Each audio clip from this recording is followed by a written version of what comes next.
to be police officers, and that's when the 911 calls will stop. That's when people will have local militias. That's when gangs will start, because then they know, I'm gonna make the difference. I'm gonna get this group of guys here, and we're gonna run this, and that's gonna be the problem now, and we can't have that. Lucky Boys Podcast. It needs to be a solution, pitting this situation against this community, and then now we're victimized again and say, "Hey, Chinese people are pro-police." No, I don't think they didn't know. They didn't know what to ask for. The only thing they know is to call the police. Mm-hmm. Doesn't mean they're pro-police, right? Yeah. They're human. Walk around. I'm not making this up. Come down to Chinatown. Why does that have a negative connotation? Pro-police. It automatically assumes that all police officers are evil or negative, and you're pro that, right? I have a problem with that type of verbiage for police officers too, because I know a lot of police officers that are really good police officers. They joined the force to literally stop crime. Yeah, I think they're given, I think my good friend Tiwa Chang kind of put it this way. He says, every community wants these two things: respectful policing and no crimes. Mm-hmm. Doesn't matter which neighborhood. Ask anyone, we want respectful policing and we don't want any crime. No different from a rich neighborhood or any other neighborhood. But somehow, so I'm for respectful policing, right? Just don't start shooting people for no good reason, right? Don't push me against the wall and say, make sure I have 10 fingers, right? Don't put a gun on me when I try to go to school. Don't call me chink, or don't call me a racial slur. Don't call me a racial slur, But here's the thing, at the same time, I don't think that's the majority of police officers, right? The majority of police officers aren't going out calling people, being racist, saying racist names, shooting random people. I don't think that's a majority. Yes, there's a percentage, and it's always the assholes that get most of the attention, that gives everybody. It's the bad apples that give all the good apples a bad reputation. I right? Totally agree with that it's the same thing with us, like the associations, right? You're saying, they're known for the tongues, but you're saying, no, there's a majority of the associations provide housing. That provide housing. They don't have any affiliations with any sort of mafia or triad. They're literally out there doing something that would be currently classified this day and age as a non-profit for the community. That's right. So that's my idea with the policing, because anyone that, I've gotten arguments with my friends about this, or debates, I should say, respectful debates, because we don't personally attack each other. We always stick on the topic because they have a difference in opinion than I do.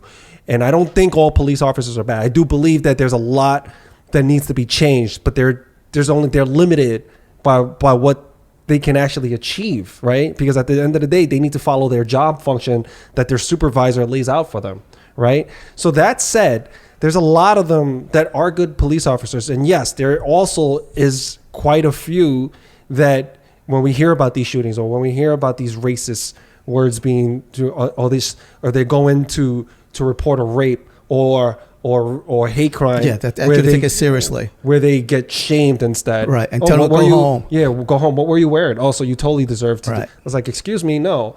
You can't change that. So there are police officers out there where you're going, how did they even get this job, right? How did they even get this? But there's a bunch of other good police officers out there. Because if that wasn't the case, would you dial 911? Right.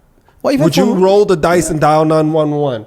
If there's a crime happening to you right now, a bunch of people showed up, I'm going to call 911, because I believe that there's more good police officers than there are bad. Right. I think they're going to help me fight the criminals standing across from me. I don't even think it's like the individual police officers, it's an individual police officer's issue.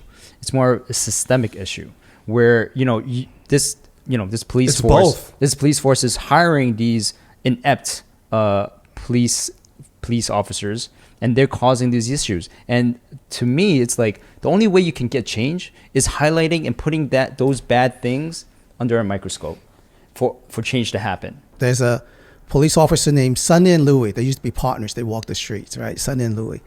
And I'm forever grateful. Who knows how my life would turn out, right? So one day I decided to cut class, and I'm walking down the block, and then back then I have the nightstick, and I got tapped on my butt, and he goes, "Hey, where you going?"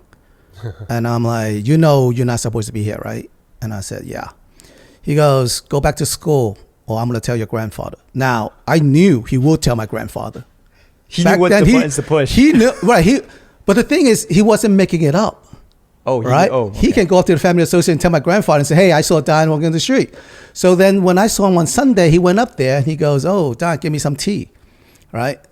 So I get him some tea, and he says, "Well, not these type, because they were not really drinking hot tea. They were drinking drinks that look like tea, if you will, right? They were just filling in a bottle at the back." It's the same cop, and he wink at me. He goes, "I am forever thankful, Sonny and Louie, right? These are the NYPD that if they let me that one encounter, I never cut class again." Yeah. Because I knew he will talk to my grandfather. Yeah. There's no question about that. Yeah. So, I mean, can we get back to those simpler days? Why does everything have to be so aggressive, right? Aggressive, Where they're or over nothing? policing. And I know it's tough when you're fighting crime and everybody fucking hates you, but you have to use some empathy in some situations. In a lot of situations, you have to apply empathy. I think that's what separates us from being a machine. You Right. know, you have to, because if you don't and you overuse your force or you don't use proper discretion, then yes, you're going to get situations like this where people hate you. And then it's a shame because, now a lot of good cops are going, well, what's the point? Right. And then people that good or potential good police officers that were excited at one point to be a police officer, they had dreams. When I grow up, I'm going to be a cop. Now they're looking at this whole situation like, hell no, I'm not touching this with a 10-foot pole. I'm not going anywhere near. So now we're going to lose those good police officers. So who's left? We get the people that want to abuse power, that want to have a gun, and want to have a license to kill. And now we got a majority of those people that want to be police officers. And that's when the 911 calls will stop. That's when people will have local militias. That's when gangs will start because then they know, I'm going to make the difference. I'm going to get this group of guys here and we're going to run this. And that's going to be the problem now. And we can't have that. We cannot have that.